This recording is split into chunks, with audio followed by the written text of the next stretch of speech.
오디오 열고 이걸로 공유를 하고 지금 레코딩 하고 있습니다. 그래서 레코딩을 될 때는 항상 이쪽에 이렇게 불이 들어와요.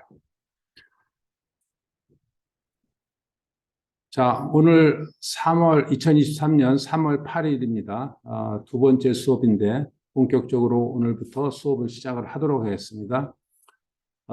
다시 간단하게 얘기를 하지만은 우리 수업에 여러분들 그레이드는 출석이 제일 중요하고요. 리포트가 제일 중요하고요.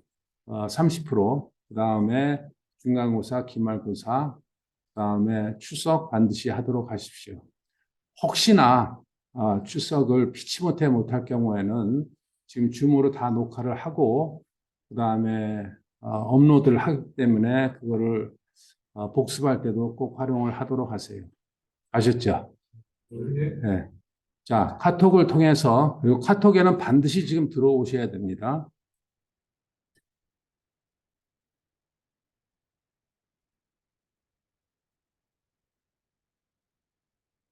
카톡에 지금 48명이 들어와 있어요. 그래서 뒤늦게 들어온 학생도 지금 이게 팀 채팅이기 때문에 이전에 자료 올렸던 거 다 볼 수가 있습니다.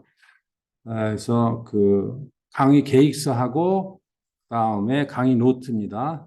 이거는 이미 올라가 있기 때문에 언제든지 여러분들이 확인을 하시고, 특히 강의 노트는 파워포인트 원본을 올렸기 때문에 여러분들이 수시로 예습, 특히 복습, 그 다음에 강의 판서를 할 때 잘 활용을 하도록 하세요.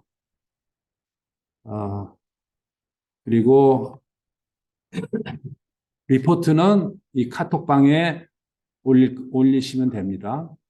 다 같이 공유합니다. 뭐 여러분들 서로 디스커션 하지 않기로 서로 약속을 했기 때문에 그렇게 믿고 화요일 11시, 밤 11시 59분에 그 전주에 나간 리포트를 올리시면 되겠습니다. 자, 이게 여러분들한테 나눠준 강의 노트예요. 파워포인트. 장수가 한 250장 돼요. 그래서 장수가 많긴 하지만은 이 전체 내용이 1학기, 2학기 같은 내용 하나예요. 같이 돼 있기 때문에 챕터가 많고요.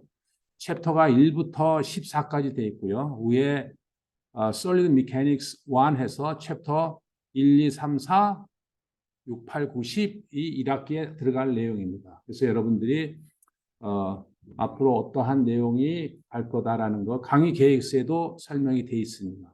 되도록이면은 그 플로우로 그대로 가도록 하겠습니다. 그리고 요 밑에 이제 웹사이트, 우리 연구실 웹사이트인데 지난주에 잠깐 이게 작동을 안 하고 있더라고요. 그래서 내가 조만간 복구를 하도록 하겠습니다. 뭐 수업에는 크게 뭐 참고할 만한 내용은 없는데 우리 연구실에서 어차피 이제 solid mechanics 그다음에 뭐 strength of material, composite material 하는 연구실이기 때문에 가끔은 여러분들이 참고하면은 좋은 자료들이 있습니다. 자, 제일 먼저 analysis flow라고 돼 있습니다. 그리고 우리 수업이 한글 수업인데 당연히 이제 한글로 진행을 합니다. 그러나 강의의 노트라든가 우리가 특히 구글 서칭을 할 때는 대부분이 거의 다 이제 영어로 진행을 하는 거는 여러분들이 충분히 따라올 수 있을 거라 믿습니다. 따라올 수 있어야 돼요. 여러 가지 그 터미널로지라든가 이러한 컨셉이 다 영어로 표현된 경우가 많기 때문에, 그래서 뭐 영어를 잘할 필요는 없어요. 그러나 영어로 표현된 이런 컨셉들을 이해하는 데는 매우 중요하기 때문에 어떤 단어들, 여러분들 특히 익숙하지 않은 단어들을 적당히 하지 마시고 사전 찾아보듯이 처음 접하는 단어는 확실하게 이해를 해가면서 의미를 파악하시고요. 수업 시간에 되도록이면 많은 내용을 커버를 하겠지만은 각 챕터의 중요 컨셉 위주로 진행을 할 겁니다. 그래서 학생별로 나름대로의 배경과 경험이 다 다르기 때문에 당연히 똑같게 전달은 안 될 거라고 봅니다. 그래서 본인들이 필요하면은 언제든지 구글 서칭을 해서 본인들이 필요한 것들을 스스로 쫓아가면서 하도록 하세요. 그 다음에 질문이 있으면은 언제든지 뭐 강의실에서 손 들고 얘기를 해도 좋고요. 그 다음에 카톡방에 특히 질문을 수업 시간에 해도 좋고요. 그 다음에 수업 아닌 시간에도 언제든지 하세요. 예, 뭐 질문을 남이 다 본다 해서 전혀 그 신경 서로들 안 써도 될 것 같아요. 그러니까 같이 여러 가지 질문들을 공유하는 것도 상당히 중요하다고 봅니다. 오케이. 수업 시간 전반적으로 진행하는 방법에 대해서 혹시 질문 있을까요?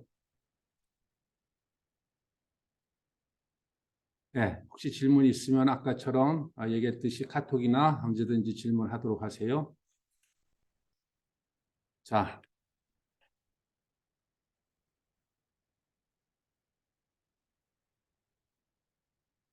그 챕터 1이 이제 어널리시스 플로우라고 돼 있는데, 어널리시스 플로우, 뭐 해석의 흐름, 해석. 당연히 이제 솔리드 미케닉스, 우리 재료 역학입니다. 재료 역학. 월요일날 잠깐 얘기했지만은 우리 기계공학에서 가장 중요한 영역이 역학이에요. 역학. 역자는 힘이라 그랬죠. 네? 힘에 대한 학문, 역학. 그래서 어떤 힘이 가해지는 대상의 재료에 따라 물체에 따라서 이러한 그 재료에 가해질 때는 재료 역학, 대상이 유체에 가해질 때는 유체 역학, 그 다음에 열역학, 동역학 이렇게 크게 4대 역학이라 해서 많이 오랜 역사 동안에 우리 기계공학이 그거를 근간으로 해서 발전을 해왔고요.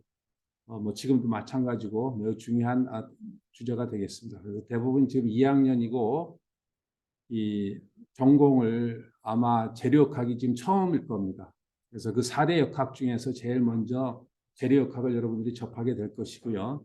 그래서 그 힘이 재료에 가해졌을 때 재료가 어떻게 변형되는가, 힘이 유체에 가해졌을 때 유체가 어떻게 움직이는가, 힘이 어떠한 물체, 특히 리지드 바디, 강체라고 그러죠. 강체에 힘이 가해졌을 때 그 강체가 어떻게 모션을 하는가, 동력학이고요. 어떤 힘이, 이때 힘은 이제 열입니다. 에너지가 이렇게 플로우를 가질 때, 그때는 이제 열역학이라고 해요. 그래서 3대 역학과 열역학은 살짝 조금 특성이 다르지만은 전반적으로 우리가 다 역학, 4대 역학이라고 부릅니다. 자, 그래서 재료 역학으로 일단 국한을 하면은 사실 아까 얘기했듯이 힘과 재료와 어떠한 변형 운동을 하는 거기 때문에 4대 역학의 기본 그 필라스피는 다 비슷해요. 그래서 재료역학을 얘기를 먼저 우리는 이제 재료역학을 이제 다루는 건데 그 힘이 재료에 가해졌을 때 재료가 어떻게 변형하는 건데 대표적으로 우리가 스프링을 생각을 할 수가 있어요. 스프링. 그러니까 이 스프링이 재료죠, 당연히. 네? 스프링. 그 재료에 힘이 가해졌을 때 이 스프링은 어떻게 돼요? 변형을 하게 되죠. 늘어나게 됩니다. 그 늘어나는 현상을 우리가 변형이라고 불렀어요. 그래서 내가 힘이 가해지고 재료, 즉 스프링에 힘이 가해지고 변형을 할 때 그 스프링을 뭘로 표현하느냐? 스프링을 표현하는 어떤 물성치가 있어야 되겠죠. 그게 바로 스프링 콘스탄트 K, F equal KX. 여러분 고등학교 때도 들었죠? 그래서 F 힘이 K 스프링에 X 가해졌을 때 어떻게 변형을 하는가? 이게 바로 솔리드 재료역학의 근간이에요. 마치 그 어떤 힘이 강체, 예를 들어서 뭐 로켓의 분사의 힘으로 로켓가 어떻게 막 궤적거리고 간다거나, 어떤 힘이 어떤 강체, 예를 들어서 난 당구를 좋아하는데 당구공에 큐대로 때렸을 때 이것이 어떻게 움직이는가, 이러한 것들은 F 이꼴 MA예요. F가 강체, M에 가해졌을 때 어떻게 운동하느냐, A가 나타나게 되죠. 그래서 F 이꼴 MA. 유체역학도 똑같아요. 유체역학도 이제 여러분들 배우게 되면 나비어-스톡스 이퀘이션이라 해가지고 F 이꼴 MA로 시작을 하게 됩니다. 자, 그래서 핵심은 우리 기계공학은 역학에 근거를 하고요. 그 다음에 그 역학 중에서 재료역학은 대상이 재료고 F 이꼴 KX처럼 힘이 가해지고 변형을 한다. 자, 그럼 제일 먼저 우리가 무엇을 이해를 해야 돼요? 힘이라는 게 뭘까? 단순히 스프링에 가해지는 이런 팽창의 일차원적인 힘이만이 힘인가? 그 힘에 대해서 한번 따져봐야 되겠어요.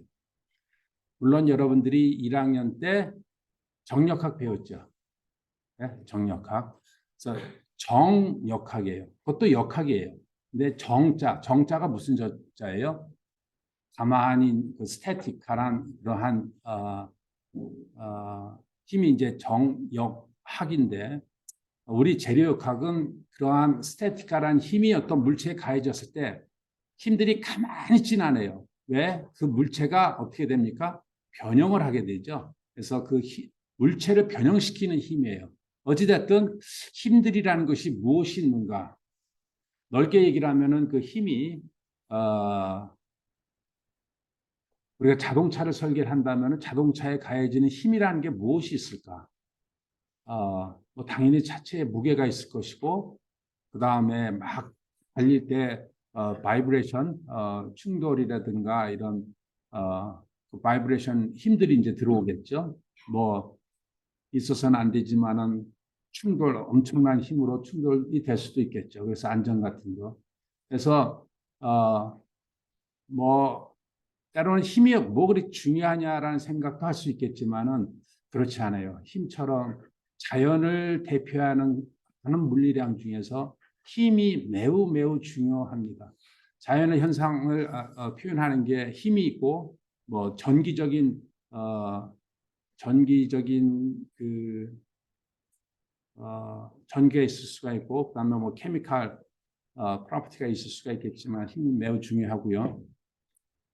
자, 그래서 그 힘이 어떠한 종류가 있고 어떠한 컨디션을 만족을 해야 되겠는가를 다루는 게 바로 1장 플로우 어널리시스. 그러니까 2장이에요. 사실 2장인데 우리가 1장에서는 어널리시스 플로우가 해가지고 F 이퀄 KX처럼 이런 것들이 물체 내에서, 그러니까 F 이퀄 KX는 그냥 단순히 1차원적인 거예요. 근데 이제 우리는 재료역학에서 대상의 재료가 1차원이 아니라 막 3차원이에요. 이런 어떤 볼륨을 갖고 있어요. 힘도 어떤 하나의 힘이 아니라 막 이렇게 여러 군데에서 오는 힘이에요. 또 힘도 이렇게 트위스팅도 하고 밴딩도 하는 그런 다양한 힘들이에요. 그런 힘들이 물체에 가해졌을 때 어떻게 변형을 하는가를 해석을 하는 일반적인 해석의 흐름을 한번 리뷰를 하는 게 이제 1번의 챕터 1입니다. Analysis Flow. 그 다음에 이제 챕터 2가 얘기했듯이 그 힘을 이제 따져보는 그런 챕터가 되겠습니다. 그래서 제가 얘기했듯이 뭐 앞에 컨텐트 해가지고 뭐 힘,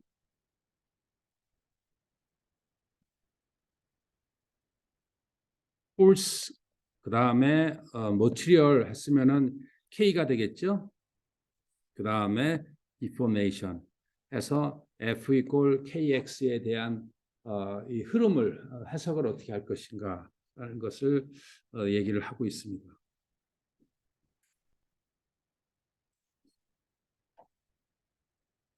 자, 이 가장 첫 번째 슬라이드 Analysis Flow for Solid Mechanics라고 되어 있어요. Analysis Flow.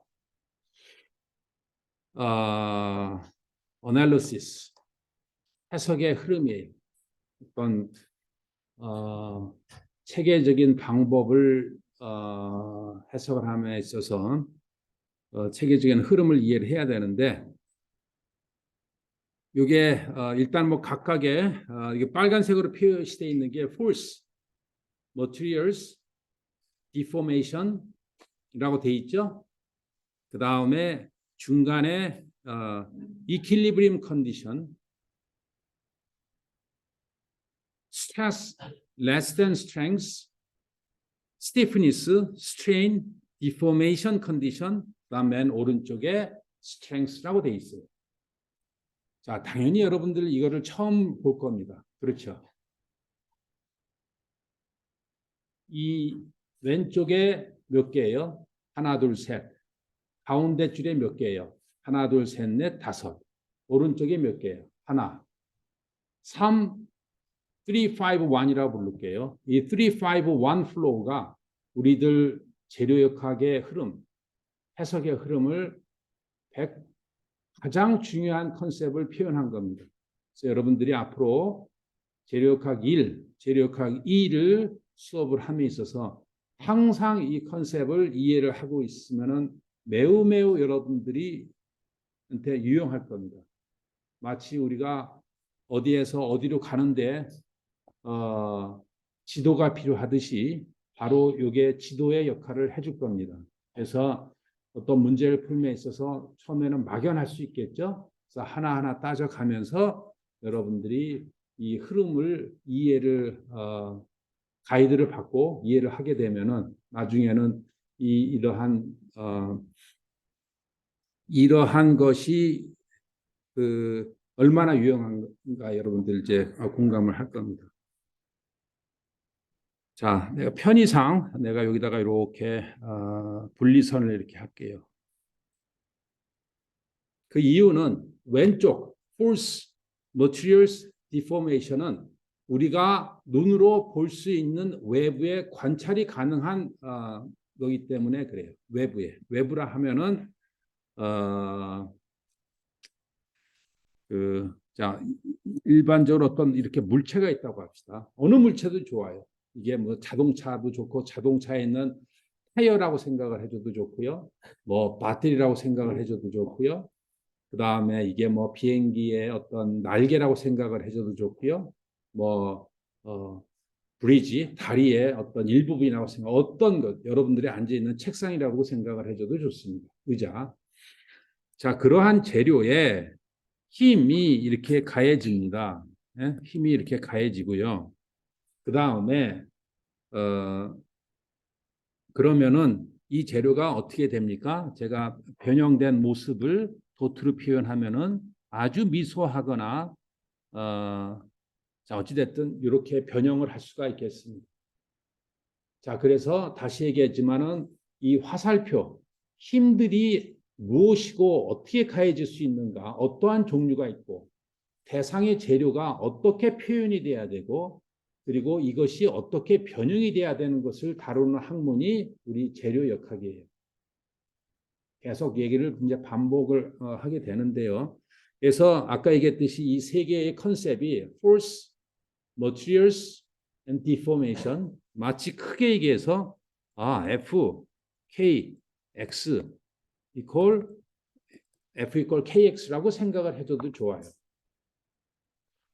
자, 이것이 겉으로 이제 우리가 나타나는 그러니까 겉으로 힘이 가해지고 주어진 물성치 겉으로 관찰되는 변형이에요. 자, 그럼 겉으로 나타나는 변형은 사실은 그 물체 내부에서 여러 가지 현상이 있었기 때문에 나타나겠죠. 그러면 과연 이 힘들이 가해지면은 물체 내부에서는 도대체 어떠한 현상과 어떠한 물리량을 정의하고 그 정의된 물리량들이 어떻게 관계를 맺고 힘의 평형, 물체 내부에서도 힘의 평형과 변형이 일어나는가를 설명하는 것이 바로 오른쪽이에요. 자, 그 force가 이제 equilibrium condition이라고 했는데요. 일단 평형 방정식입니다. 여러분들이 정력학 때 많이 배웠죠? 평형 방정식. 예, 어떠한 힘들이든 간에 그 힘들은 외부에서 가하든 그 다음에 내부에 발생하는 힘이든 평형 방정식을 만족을 해줘야 돼요. 그래서 평형 방정식과 힘에 대한 거는 우리가 그 다음 챕터에서 배울 겁니다. 그리고 그 평형 방정식을 만족을 하면서 내가 이제부터 요 안에를 이렇게 잘라 볼 겁니다. 이렇게 해서 요거를 이렇게 잘라 볼 거예요. 뭐 잘랐으니까 힘이 이제 왼쪽밖에 안 보이겠죠. 그러면은 이 물체는 그냥 봐도 평형이 안 돼 있어요. 평형이 안 돼 있다는 거는 힘들이 다 합쳐진 게 0이 돼야 되는데 0이 안 되면 이거는 F 이퀄 ma 해서 가속 운동을 만들겠죠. 근데 어떤 물체를 꾹 눌렀는데 가만히 있지 않습니까? 그럼 내가 예를 들어서 이걸 반 잘랐으면 왼쪽 그리고 오른쪽 각각도 역시 F가 외부에 가해진 힘들이 평형을 만족을 해줘야 돼요. 그러기 위해서는 우리가 눈에 보이지는 않지만은 내부에 여러 가지 힘들이 존재하게 됩니다. 그래서 바로 요 내부에 발생하는 요 힘들을 뭐라고 부르느냐? 스트레스, 응력이라고 부르겠습니다. 그래서 이 스트레스들은 물체 내부에 힘의 평형을 만족을 하게 하기 위해서 발생이 돼요. 그래서 그 스트레스가 발생이 되고요. 그 스트레스가 발생된 스트레스가 어떠한 한도를 넘어가면은 어떠한 한도냐? 재료 내부에서 발생하는 거니까 그 스트레스가 재료가 견딜 수 있는 어떠한 한도를 넘었으면 재료가 어떻게 되겠어요? 파손이 되겠죠? 그렇죠? 파손이 됩니다. 그래서 그 파손되는 자기가 견딜 수 있는 최대의 힘이 바로 스트렝스예요. 자기의 강도. 강도보다는 어때야 돼요? 응력이 작아야 되겠죠. 그렇지 않으면 어떻게 돼요? 파손이 됩니다. 그래서 스트레스가 평형을 만족을 하면서 발생이 되는데 발생된 스트레스는 물체가 갖고 있는 강도보다는 작아야 되겠다라는 것이 우리가 기계공학도로서 자동차라든가 항공기라든가 어떠한 부품을 설계를 하고 제작을 할 때 원칙이에요.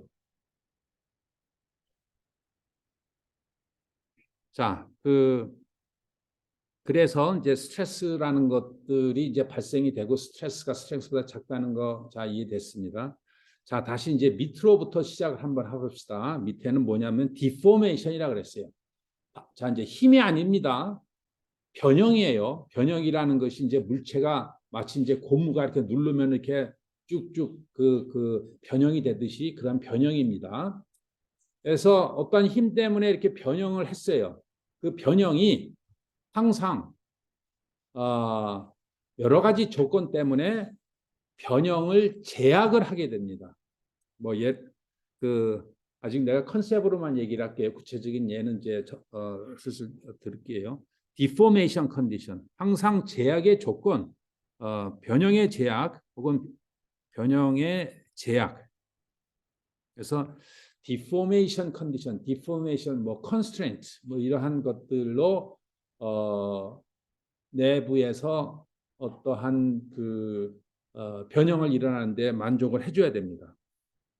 혹은 뭐 그냥 변형 자체라도 좋지만은 그래서 일단 변형 여러 가지 물체 내부에서 그 변형에 일어나는데 변형을 어떠한 뭐 수식으로 이제 많이 표현이 됩니다. 근데 변형이 이제 그 제약이 일어나는데 뭐 쉽게 얘기해서 어떤 물체가 꾹 누르는데 갑자기 거기에 뭐 구멍이 이만큼 생긴다거나 뭐 그러지는 않겠죠. 자, 그래서 변형은 디스플레이스먼트고 그것이 발생되는 그 율이 스트레인입니다.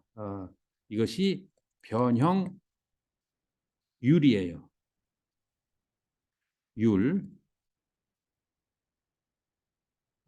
변형은 어떤 물체의 표면이 어떤 가는 뭐 거리라고 얘기를 할 수가 있고요. 변형률은 상대적인 겁니다. 그러니까 예를 들어서 1m의 어떤 물체가 뭐 1cm를 늘어났다. 그러면은 1 나누기 1m니까 100cm에서 뭐 1%다. 이렇게 이제 표현을 하는데 그럴 때 이 변형률이 되겠어요. 그러니까 이건 변형과 변형률은 힘과는 상관 일단은 없는 어떤 물리량이에요. 물체가 이렇게 뒤틀리거나 이렇게 보이는 겁니다. 그러니까 관찰되는 양이에요.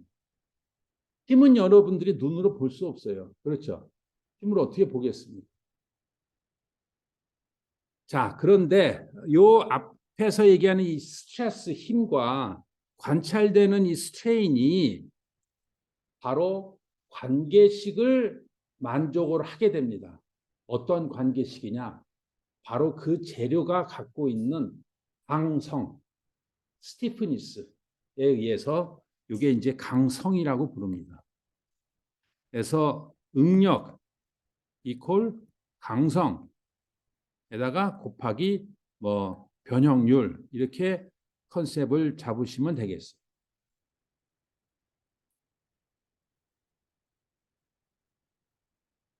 그래서 누차 얘기하지만은 이것도 물체 내부지만은 마치 F 이퀄 KX라고 생각을 해줘도 좋습니다. 어떤 물체 내부입니다. 물체 내부에서 변형이 일어나고 있어요. 그때 그 물체 내부에 어떤 힘들이 가해지고 있습니다. 그럴 때 물체 내부에서 갖고 있는 강성이 존재를 하게 되고요. 그래서 스트레스 이퀄 스티프니스 하고 스트레인을 곱하면 나오게 됩니다. 자, 그래서 이러한 3, 5, 1의 플로우가 어떠한 물체로 힘을 가해졌을 때 물체 내부에서 일어나는 현상이에요.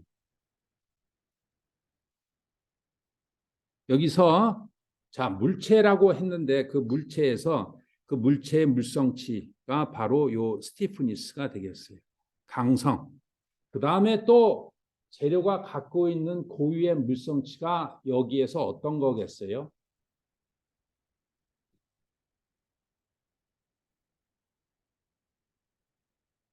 이 중에서 재료가 고유치로 갖고 있는 자기의 물성치가 또 뭘까요? 그렇죠. 강도예요. 강도. 스트렝스. 똑같은 물체라도 외부의 힘과 변형의 조건에서 딱 변형을 하는데 A 재료와 B 재료가 견딜 수 있는 힘의 한계가 다를 수가 있어요. 힘의 한계, 즉 강도가 높으면은 당연히 좋죠. 네? 당연히 좋습니다. 그래서 그러한 재료를 우리가 설계할 때 선택을 하고 갖다 쓰게 되는데 대부분이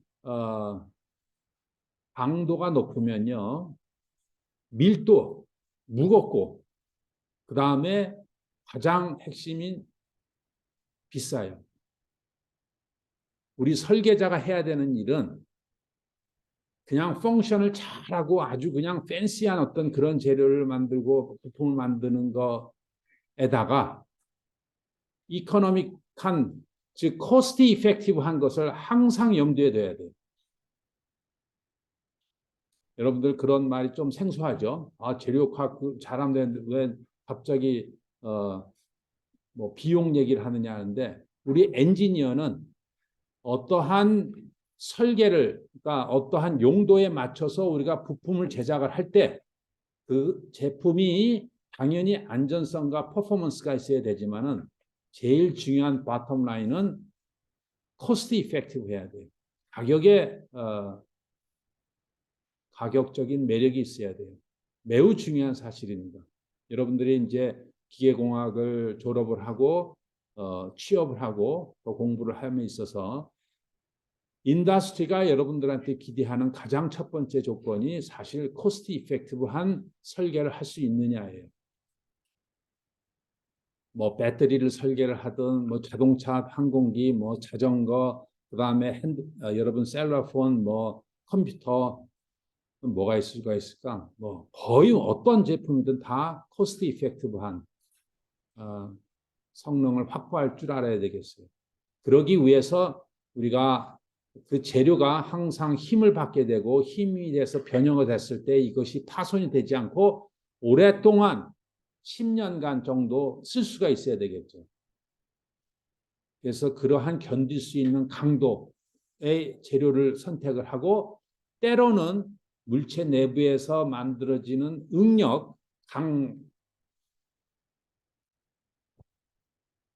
응력을 최소화할 수 있는 능력도 좋겠어요. 그래서 값싼 재료로 그만큼 제 기능을 오랫동안 할 수 있는 제품을 설계하고 제작할 수 있는 능력이 되겠습니다. 지난 시간에 잠깐 얘기했지만은 그러기 위해서 우리 엔지니어, 특히 우리 기계공학은 무엇을 4대 역학 외에 무엇을 할 줄 알아야 되느냐? 여러분들 다 배울 거지만은 제일 먼저 컴퓨터 에이디드 디자인, CAD를 할 줄 알아야 돼요. 왜냐하면은 우리가 항상 이제 virtually 우리가 디자인을 하게 됩니다. virtually라는 거는 실제 항상 뭐 물체를 만들어 보고 파손해 보고 안 됐네 또 만들고 파손하고 이러한 과정은 매우 비효율적이죠, 당연히. 그래서 실제 제품과 똑같은 현상을 보이는 제품을 컴퓨터로 디자인을 해서 실제로 가해지는 힘과 똑같은 힘을 컴퓨터에서 가해서 실제로 나타나는 변형을 컴퓨터에서 미리 시뮬레이션을 해보는 거예요. 얼마나 아이디얼하고 바람직합니까? 시간적인, 비용적인, 그 다음에 가장 실험으로는 이루지 못하는 많은 것들을 virtually 컴퓨터로 미리 구현을 하는 겁니다. 시뮬레이션을 하는 거예요. 그래서 그러기 위해서는 일단은 F equal KX, K 해당하는 그 형상을 표현을 해야 되겠죠. 형상이 구현이 되지 않는 물체가 있겠어요? 없죠. 그래서 형상을 구현을 제일 먼저 해야 되기 때문에 컴퓨터 에이드 디자인이 매우 중요합니다. 또 우리 인더스트리에서 기계공학도한테 가장 익스펙테이션하고 가장 우리가 갖고 있는 강점 중에 하나가 CAD를 할 수 있는 거예요. 다른 학과에서는 CAD 못해요. 유일하게 기계공학만이 CAD를 할 수 있기 때문에 우리가 많은 부품을 설계하고 개발하고 남한테 보일 때 CAD를 활용을 해서 운동하는 거, 발생되는 거, 기타 등등을 이제 진행할 수 있게 CAD가 아주 중요하다는 얘기고요. 그 다음에 지금 그러니까 4년 동안에 뭐 다 배우지는 않겠지만은 이 CAD를 가지고 거기에 실제로 힘을 가해서 실제로 변형을 하는 것을 예측하는 것이 컴퓨터 에이디드 엔지니어링 CAE 라고 합니다. 그래서 우리가 지금 배우고 있는 모든 과정을 그냥 컴퓨터로 다 하는 거예요. 물론 그럴 때 우리가 지금 이번 학기에서 배우는 컨셉을 잘 이해하고 특히 응력이 뭔지 물성치라는 게 뭔지 여기서 내가 아까 많은 강조를 못했지만 이 K라는 게 단순히 여기서는 숫자 하나예요. 그러나 물체 내부에서는 여러 가지 현상이 일어납니다. 물체에서 내부에 재료가 늘어나는 것뿐만 아니라 이렇게 비틀리기도 하고요. 재료가 힘이 이렇게도 가해지고 이렇게도 가해지고 3차원적인 힘에 의해서 3차원적인 변형을 어떻게 물성치를 표현하느냐. 그래서 그러한 물성치를 그 재료에다 구현해서 변형하는 것이 컴퓨터 에이디드 엔지니어링입니다. 그래서 매우 중요하고 그 다음에 컴퓨터 에이디드 매니팩처링 CAM을 할 줄 알아야 되겠어요. 그러니까 실제로 이렇게 해서 디지털로 다 만들어 놓은 다음에 실제로 재료 그래서 소위 얘기해서 CAD, CAE, CAM 이 분야가 우리 역학에서 배운 많은 이 물리적인 현상을 가지고 실제 제품을 구현하는 능력이 되겠습니다. 물론 거기에 이제 동력학적인 개념이 들어가면은 당연히 뭐 바이브레이션이라든가 그 다음에 컨트롤, 제어, 그 다음에 그것이 로봇에 적용이 돼서 로봇의 6개의 디그리 오브 프리덤의 암을 어떻게 제어하는가라는 그 제어 능력도 매우 중요하죠.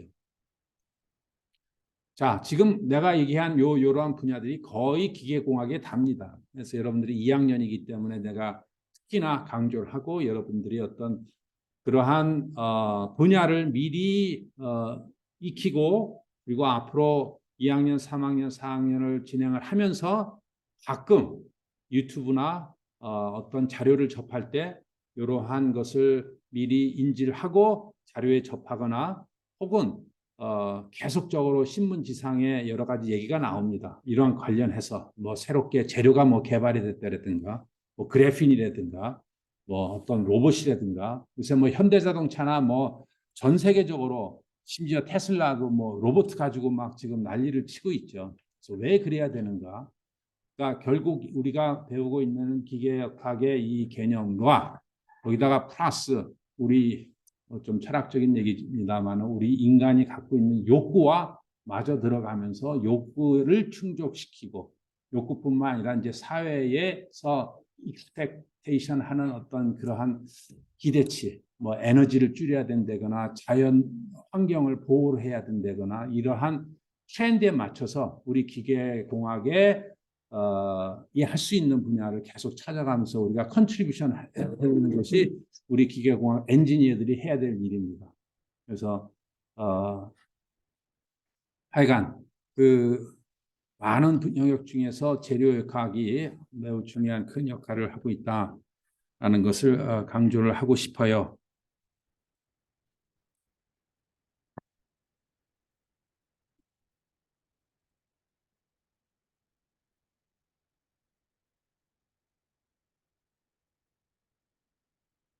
뭐 여러분들이 그 뭐 수업을 들을 때도 그렇고 뭐 특히 이제 혼자서 어떤 자료를 찾고 뭐 할 때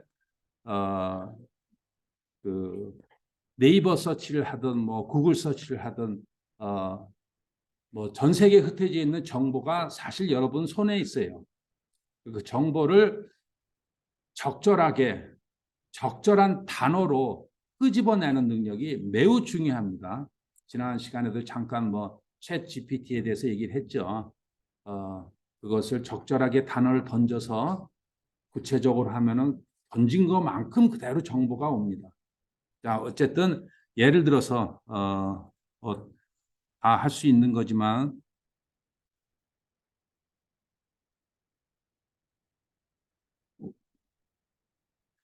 그 컴퓨터 에이드드 엔지니어링이라는 게 뭐 캐드는 여러분들 다 아는 거니까 CAE 컴퓨터 에이드드 엔지니어링이라는 것이 뭔가 뭐 글로 보는 게 아니라 그냥 그림으로 동영상으로 보게 되면은 뭐가 있을까요? 뭐 언뜻 봐도 그냥 엄청난 컬러풀한 그림이 엄청나게 나오죠. 뭐 하나 아무거나 이렇게 선택을 해볼까요? 이게 뭐예요?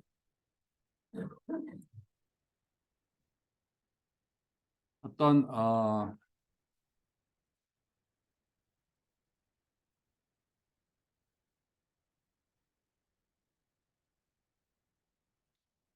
그 뭐 팬이 될 수도 있겠고 어떤 팬 같습니다. 팬에 힘이 가해져서 그 힘은 아마 분명히 유동에 의한 힘일 거예요. 압력, 어떤 이렇게 이렇게 고체가 타치되는 게 아니라 어찌됐든 간에 유동, 뭐 돌면서 바람에 의해서 그 바람이 뭐를 역할을 하겠어요? 여기다가 힘 역할을 하죠. 아까 F 이퀄 KX에서 우리가 힘을 가한 거랑 똑같아요. 그 힘이 여기에 블레이드에 가해져서 이 블레이드가 지금 어떻게 된다 그랬어요? 당연히 살짝 변형을 하겠죠. 그 변형량이 어떨 땐 보이지도 않아요. 여러분 눈으로. 1mm, 물론 크기에 따라 다르지만 이건 뭐 대충 크기가 얼마나 되는지 모르겠지만 눈으로 보이지도 않는 그 미소한 양이 이 물체의 내부에 스트레스를 만들고 스트레인을 만들어요. 근데 스트레스와 스트레인이 어떻게 결정이 되느냐? 물체 내부의 스티프니스, 이게 고무냐 스틸이냐에 따라서 변형량이 다르겠죠. 그러면서 재료가 파손이 됐느냐 안 됐느냐 변형이 됐느냐를 나타나게 돼요. 그것을 외곽적으로 컬러링으로 보여준 게 이런 그림이에요. 그래서 뭐 예를 들어서 내가 이걸 블레이드라고 부를게요. 블레이드의 두께를 내가 지금은 뭐 1cm인데 이 빨간색 너무 응력이 커서 파손될 것 같아. 그럼 어떻게 해야 돼요? 이거를 이제 두껍게 해야 되죠. 형상을 바꿔야 돼요. 혹은 재료를 딴 거로 바꿔야 돼요. 그게 바로 여러분들이 해야 될 재료 역학을 배우고 역학의 개념으로 여러분들이 해야 되는 이 설계 과정입니다. 자, 이 그림 하나에 우리가 얘기한 것이 그대로 100% 들어가 있어요. 힘이 물체에, 즉 블레이드에 가해져서 블레이드가 얼마만큼 변형이 됐느냐를 우리가 관찰하는 거예요. 마치 F 이퀄 KX죠. K가 이 전체 블레이드의 물성치를 뜻해요. X는 이 빨갛고 뭐갖고 이런 그다음에 물체 내부에서 응력이 발생되고 변형률이 발생되고 그러니까 응력이라는 거는 외부의 힘과의 병행에서 만들어지고 변형률이라는 거는 우리가 보이는 어떤 살짝의 디포메이션과 연관돼 있고 그것이 내부에서는 응력과 변형률이 재료의 물성치 예를 들어서 스티프니스가 여러분들 영스 모듈러스라는 얘기 들어봤어요? 그러니까 고무냐 스틸이냐에 따라서 다르겠죠. 그리고 얘기했지만은 이것이 얼마만큼 재료의 강도, 버팅길 수 있는 힘에 자기가 재료의 물성치에 도달을 당연히 못하게 해야 되겠죠. 그래야 얘가 10년이고 20년이고 왱 돌면서 외부의 힘을 받으면서 지 역할을 하면서 파손 안 되게 제 기능을 하겠죠. 그게 바로 우리가 엔지니어를 하는 역할, 엔지니어로서 해야 될 일이고요. 그런데 한 가지 더 얘기하면 아까도 얘기했지만 이 블레이드를 제작을 하는데 위험해. 파손될 것 같아. 근데 파손될 것 같다라는 것을 그냥 막연하게 그냥 불안해. 이거 역시 막연한 얘기예요. 파손되고 이러면 안 되니까 재료에 비싼 티타늄 그다음에 이게 좀 걱정돼. 1cm가 아니라 한 5cm로 그냥 두껍게 해서 아주 안전하게 제작을 했어요. 그러면은 이 디자이너 엔지니어는 빵점이에요. 그렇게 하면 안 돼요. 예? 금방 다음날 파이어 됩니다. 엔지니어는 항상 코스트 이펙티브하게 이 재료의 퍼포먼스, 그러니까 이 블레이드가 10년의 수명을 가져야 된다 그러면 딱 10년이면 되는 거예요. 10년에다 조금 플러스 알파 하면 좋겠죠. 그 다음에 가격은 최저의 재료를 선택을 해서 최소의 두께로 설계를 할 줄 알아야 되는 게 우리 엔지니어들이. 그렇기 때문에 이 내부에서 어떤 현상이 일어나는 것을 정확하게 프리딕션 할 줄 알아야 됩니다.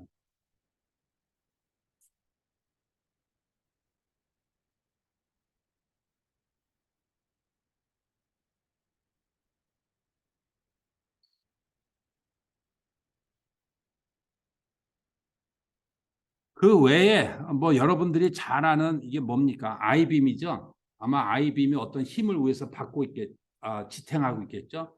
우리 이런 건축물, 우리가 지금 2층에 있습니다만은 뭐 횡보 다 이런 아이빔들이 들어가 있어요. 수직 방향의 힘을 지탱하기 위해서. 근데 역시 마찬가지 이거를 필요 이상 막 엄청나게 두껍게 해가지고 재료비례 이런 것들을 하는 거는 적절치 않은 엔지니어링. 어떤 박스가 이렇게 막 구부러질 때, 특히 우리 자동차가 임팩트를 땅 받을 때 승객을 보호해야 되지 않겠습니까? 당연히. 그러면은 그 차가 보통 예를 들어서 뭐 맥시멈 150km per hour로 달리는 속도에 자기 무게에 충돌했을 때 이것이 승객을 보호해야 된다. 당연한 얘기죠. 근데 뭐 300km, 300km per hour 달릴 수 없는 그런 속도에도 충돌해도 안전한 그런 자동차를 만들어 봤자 의미가 없죠. 예? 제가 극단적인 예입니다만은 그래서 아주 그 힘과 의도를 잘 이해를 해서 우리가 설계를 해야 된다. 심지어는 보면은 오토바이 제 자체를 그냥 통째로 해석을 해서 뭐 엔진에서 나오는 열, 뭐 힘, 기타 등등을 다 이제 고려도 했네요. 뭐 이루 말할 수 없는 여러 가지 다양한 것들이 지금 여기서 나온 것이 다 재료 역학의 근간으로 해서 설계를 하는 거예요. 심지어는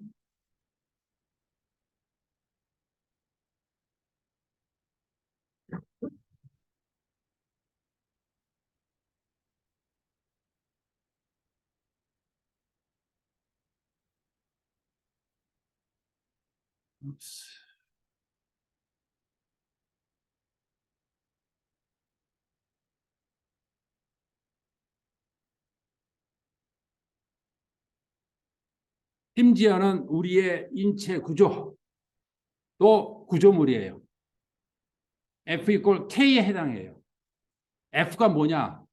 걸어갈 때 힘, 앉아있을 때 우리 몸의 자중, 그 다음에 여러분들은 앉아서 이렇게 했을 때 우리 머리통의 무게, 얼마만하게 여기다가 힘을 주겠습니까? 목표 입장에서는 얘가 힘이에요. 그러니까 목표가 이렇게 자꾸 이렇게 변형이 돼요. 그러다 보니까 그 안에 있는 척추가 막 변형이 되고 손상이 되고 그러니까 신경을 누르고 해서 우리가 얼만큼 이 형상, 그러니까 자세를 똑바로 해야 되고 이렇게 하면 안 돼요. 어찌됐든 이러한 바이오미케닉스, 그러니까 역학인데 우리 인체에 해당하는 이것을 잘 해야 우리가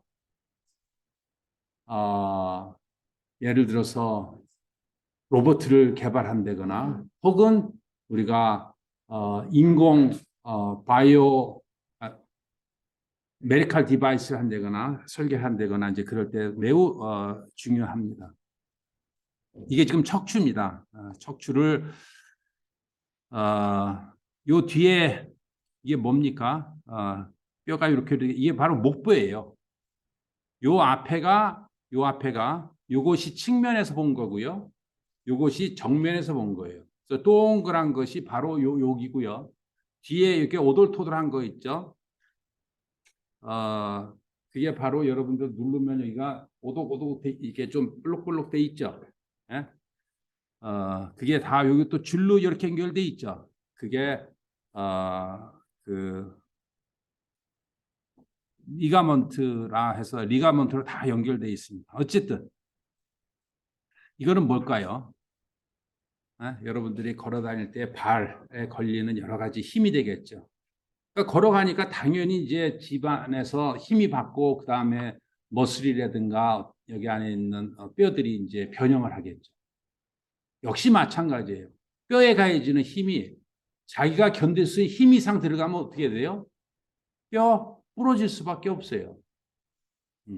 그래서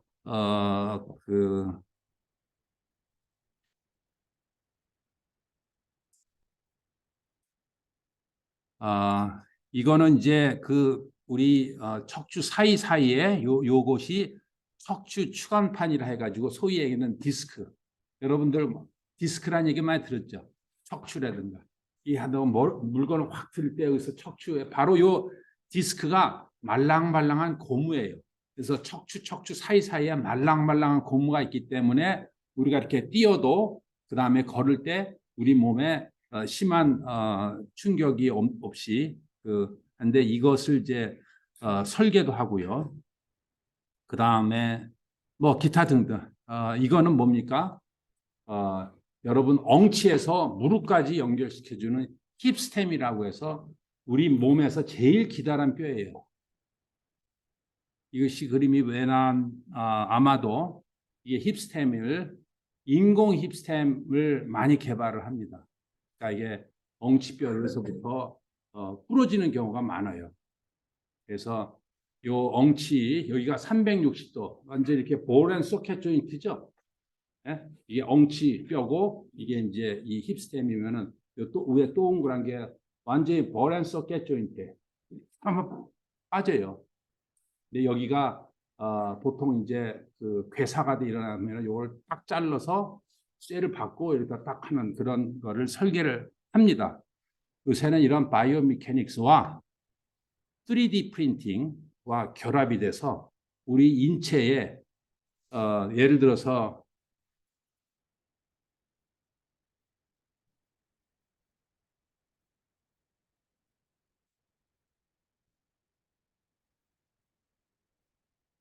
요거 아까 요게 그 부러지면 어떻게 한다고요? 요거를 딱 잘라서 이게 바로 티타늄으로 만든 인공 힙스템이에요. 인공 힙스템에다가 막 끼고 여기 엉치뼈에다 연결하는 거예요.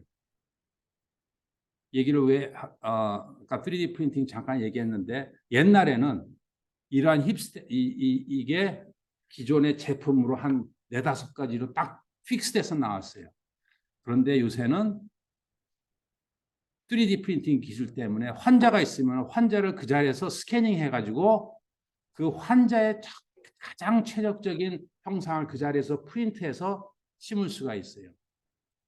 자, 얘기가 조금 다른 방향으로 가는 것 같지만은 우리 재료학이 하는 그 다양한 분야 중에 하나예요. 아주 특별한 거 아니에요. 그냥 한 종류예요. 이마만큼 우리가 배우는 이 재료역학들이 우리 일상생활에 얼마만큼 큰 영향을 미치는지 우리가 잘 이해를 해야 되겠습니다. 그래서 이 그 351 오늘의 이번 주의 핵심은 뭐냐?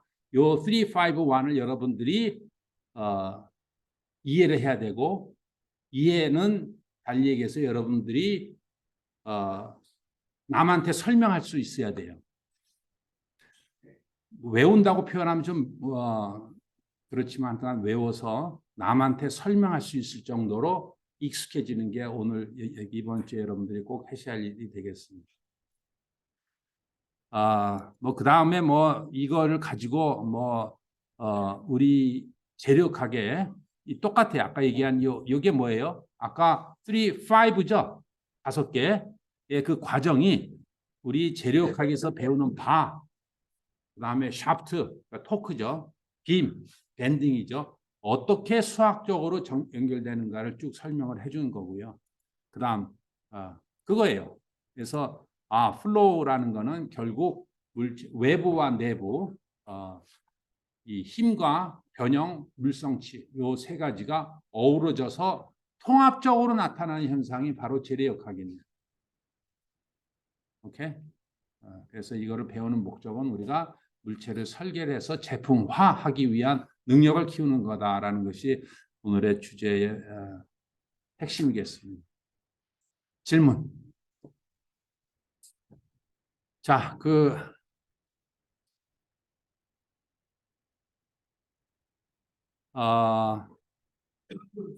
카톡에 48명이 들어왔기 때문에 여러분들 언제든지 여기에서 확인하고 내가 리포트도 여기다가 내겠어요. 네? 여기다 내겠고 여러분들이 시간 되면 여기다가 제출을 해두고 제출하는 시점은 언제든지 좋습니다. 어, 그,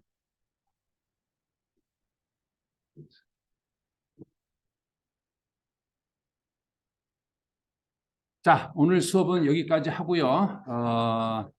다시 얘기하지만은 이거를 녹화를 해서 여러분들이 접할 수 있도록 하겠습니다. 아셨죠? 네, 수고했습니다.